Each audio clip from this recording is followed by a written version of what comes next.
You ever worked in one of those places where the worst crimes happen in plain sight, but no one seems to care? Yeah, that was my office about 10 years ago. The crime? A repeat food thief.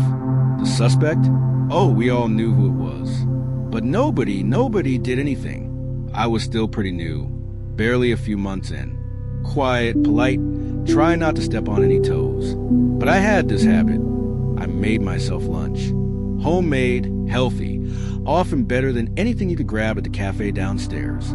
I wasn't showing off. I just liked my food. So imagine my frustration when, at least twice a week, I'd open a fridge during lunch break only to find my Tupperware box sitting there, empty, not gone, empty, as if the thief was kind enough to leave behind the box as some kind of consolation prize. Like, here, I took your lunch, but you can keep your plastic. At first, I thought maybe someone mistook it for theirs. We all use similar containers. Maybe it was a mix-up. I didn't want to cause a scene, but the pattern repeated, week after week. And each time it was clear this wasn't a mistake. It was targeted. Eventually, I started asking around. Casually, no accusations. Just feeling the waters. Oh, yeah, one colleague said, we've all had stuff go missing. Pretty sure it's him. And they all pointed to the same guy. Let's call him Greg.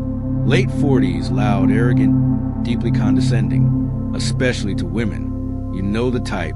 Greg was the kind of guy who thought he owned every room he walked into. Always interrupting, always undermining. Management seemed to either fear or worship him. Probably both.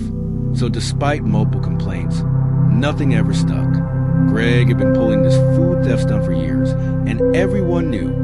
I guess he figured no one would dare confront him. And to be fair, no one did. Until me. See, I'm not the confrontational type, but I am a petty person. And I had time. Oh, I had so much time. So I made a plan. It started with decoys. For 2 weeks straight, I brought 2 lunches. One real, one fake. The fake ones? Oh, they look good. Pasta primavera, chicken stir-fry, leftover pad thai, all decoys. I kept my real lunch, usually a sandwich that didn't need refrigeration, in my bag. And like clockwork, the fake lunches kept getting eaten. Greg never missed a beat. Didn't even care I was clearly the one being targeted. He thought he was smarter. He was not. Now here's the thing. I knew just taking the food back wasn't going to cut it. Greg needed a reason, a fear that would override his impulse to steal, something that had haunted him every time he opened the fridge door. So I leaned into something no macho jerk wants to talk about, periods, specifically my wellness journey. And yes, I made that phrase as cringeworthy as possible on purpose.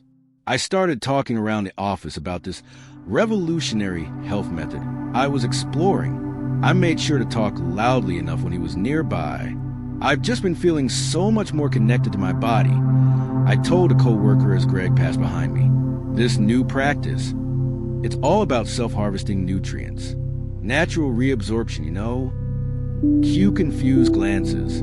Cue Greg pausing mid-step just slightly. Next day, I went further. Oh, yeah, I said, I collect my menstrual blood, not just for spiritual reasons, but for physical wellness too. It's full of iron, hormones, regenerative compounds. I said all of this while poking at a suspiciously red curry. I kept it vague but believable enough to plant a seed. Then I went for the kill shot. One day during lunch, Greg was at the table next to ours. I pulled out my phone, leaned across to a coworker, and whispered, "Want to see how I prepare it?" She thought I was joking, but I had filmed a fake video at home the night before. In it, I carefully poured beet juice, dark, thick, ominous, into a mixing bowl. Then I dumped in what looked like chopped tofu and kale. I even held up a menstrual cup, clean, obviously, and mime pouring it into the dish, all while narrating with passion. See? This is from day 2, the most potent day. Look at the color. That's the iron. Greg didn't speak, but I saw the look on his face. He froze mid-bite, then slowly, methodically, packed up his food and walked out. No eye contact, not a word. I knew I had him. The next day, my decoy lunch was untouched.